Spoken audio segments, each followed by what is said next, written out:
जय माता दी। श्री श्री भगवतारिणी दरबार की सेवादारनी मैं कल्याणी आप सभी को बड़े प्रेम से जय माता दी कहती है। एक छोटा सा उपाय, जिन माताओं बहनों को बहुत कष्ट है, बहुत दुखी हैं, जिनके पति, जिन माताओं बहनों के पति, जिन बेटियों के पति बहुत अत्यधिक शराब पीते हों और वे बड़े परेशान रहते हैं, कभी हर वक्त हर समय दरबार में, माता रानी के दरबार में, भगवतारिणी दरबार में आते हैं और आके बहुत ज़्यादा रोती हैं और कहती हैं कि माँ मेरे पति की जो ये शराब की नशा है, जो ये शराब की लत है, वो छुड़वा दो माँ।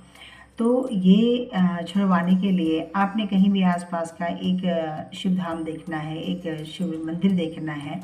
तो उस मंदिर में, शिव जी के मंदिर में जाने से वहाँ पे शिवलिंग निश्चित रूप में विराजमान होते हैं और शिवलिंग के ऊपर में आपने एक बेलपत्र लेना है। बेलपत्र मतलब 7 बेलपत्र आपने लेने हैं और 7 बेलपत्र लेने के बाद में श्वेत चंदन ले लेना है। श्वेत चंदन से मध्य वाला जो पत्र है, उस पत्र में गंगा जल से धोकर उसमें ओम लिखना और ओम लिखते हुए संकल्प करते रहना। जब ओम लिखोगे लिख लेना और लिखने के बाद में आपने 11 बार जय कृतेश्वर महाराज, जय कृतेश्वर महाराज, जय कृतेश्वर महाराज, कीर्तेश्वर महाराज जी का नाम लेना है और उसको चढ़ाना। इसी तरह से 7 बेलपत्र में ओम लिखते हुए 11-11 बार आपने बेलपत्र के ऊपर चढ़ाना है और बेलपत्र में लिखना है ओम श्वेत चंदन से और शिवलिंग के ऊपर चढ़ाना है। और उसके ऊपर फिर बाद में आप जब चढ़ा दिया, आपने जल ओम नमः शिवाय का जाप करते हुए 11 बार 21 बार 51 बार, आपकी इच्छा है, आपकी मर्जी है, आप जितनी देर तक करो। करने के बाद में आपने जल, और आपने देखना कि जो जल के निकलने की कहीं वहाँ से जगह होती है, जो वहाँ पे एक छोटे से बर्तन में एक छोटी सी लोटिया ले लेना,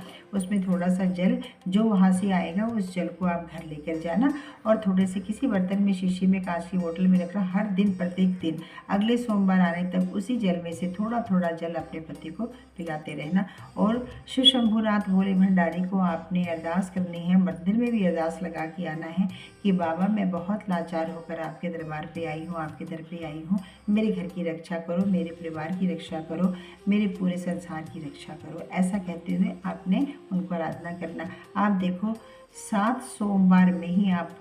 7 से 9 सोमवार करते जाओ, आपने देखना आपको परिवर्तन खुद नजर आएगा। छोटे अनुभवों को शेयर करना मुझे बहुत अच्छा लगता है, क्योंकि भगवतारिणी मंदिर से जुड़े रहने के कारण, माँ श्री चरणों में जुड़े रहने के कारण से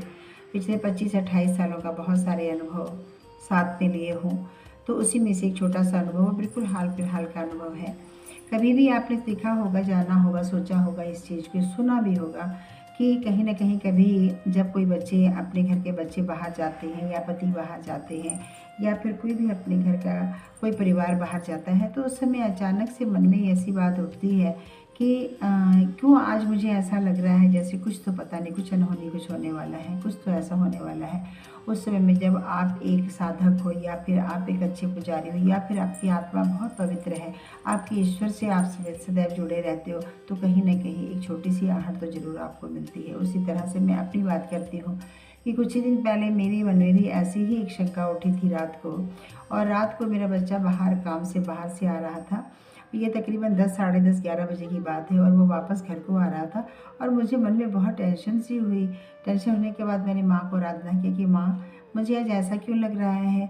कुछ अच्छा नहीं लग रहा है माँ। तो माँ का ध्यान जैसे ही आया, मैंने उस नाम का जाप करना शुरू किया और जैसे शुरू करती गई, बाद में मैंने 2 घंटे के बाद मुझे ऐसा पता चला, ऐसा न्यूज़ आया कि मेरे बच्चे का एक छोटा सा एक्सीडेंट हो गया था। एक छोटा सा एक्सीडेंट था, लेकिन है बहुत भारी जगह में, ऐसी जगह में कुछ भी हो सकता था। लेकिन वो माँ भगवती ने, जगदम्बे ने मुझे, मेरी जीभा पर वो नाम जैसे रख दी हो, माता रानी ने मेरे जहन में, दिमाग में डाल दिया हो जैसे माता रानी ने कि इस नाम का जाप कर। तो मैं आप सभी से कहूँगी, उस नाम का जाप मैं कहूँगी, जब भी आप संकट में हो, जब भी आपका मन घबराए, माँ उग्रचंडा का नाम जरूर लेना आपने। जय माँ उग्रचंडा, जय माँ उग्रचंडा, जय माँ उग्रचंडा, जय माता दी, जयकारा शेरा वाली दा, बोल सच्चे दरबार की जय।